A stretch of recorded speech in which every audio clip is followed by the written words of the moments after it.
I've talked to a lot of folks who swear they'll never spend more than a few $100s on a grill, only to end up with a rust-prone tabletop that can barely keep a steak from sticking. The disappointment comes right after the first summer cookout when the heat's uneven and the burners start coughing. That's the exact moment you wonder if you should have just saved that extra cash for a better model instead of the cheap budget unit you saw on a Tuesday deal. So, is the Broil King Regal S590 Pro a smarter buy, or just another pricey disappointment? Link is in the description if you want to check the product details on Amazon. First off, the hesitation most new buyers feel is whether natural gas grills actually give you the control you need without turning your backyard into a smokehouse every time you fire it up. The Regal S590 runs on a standard natural gas line, which eliminates the hassle of propane tank swaps, but it also means you need to be comfortable with a permanent connection and the associated installation cost. If you're renting or don't have a gas line already, that upfront expense could negate the long-term savings. On the other hand, for anyone with a permanent gas hookup, the convenience of just turning a knob and walking inside for a quick refill is a genuine everyday win. When I first unboxed the grill, the first thing I noticed was the dual-tube burners. There are 5 of them, each built from stainless steel, and together they push up to 55,000 BTUs. That sounds impressive on paper, but the real test is how that power translates to cooking a Sunday brunch spread. I fired up the grill to medium-high and tossed a batch of pancakes on the reversible grid. The pointed side on the bottom helps create those little ridges that give you those classic grill marks. The pancakes cooked evenly, and the heat held steady across the 625 square inch primary cooking area.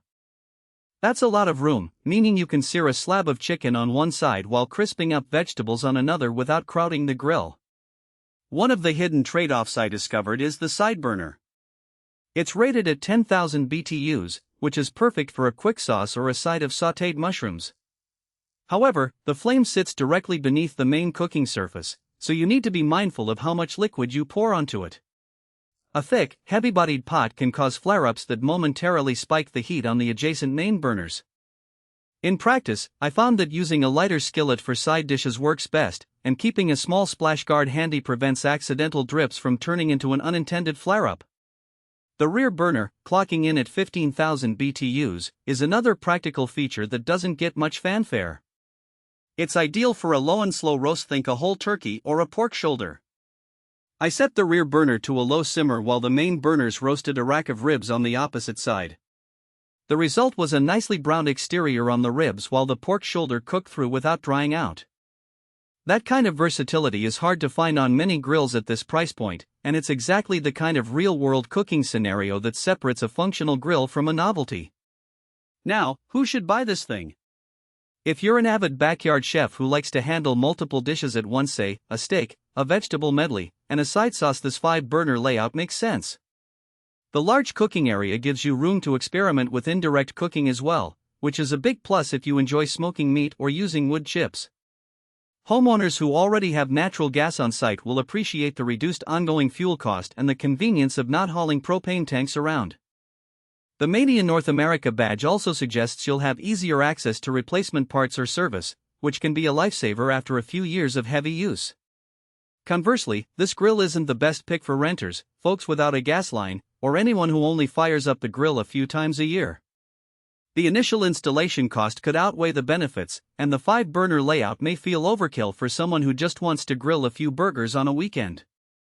Also, if you're looking for a portable option to take on camping trips, the weight and permanent gas requirement make the Regal S590 a poor fit.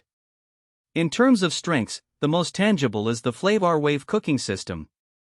It's a stainless steel dripper that vaporizes grease as it falls, infusing the food with a subtle, smoky flavor. In a test with a batch of burgers, the drippings didn't pool at the bottom. Instead, they seemed to create a faint, caramelized aroma that lingered over the meat.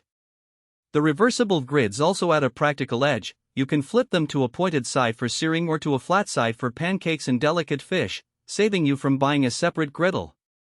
Weaknesses show up mostly in the form of weight and the need for a proper gas hookup. The grill is solid, no wobble when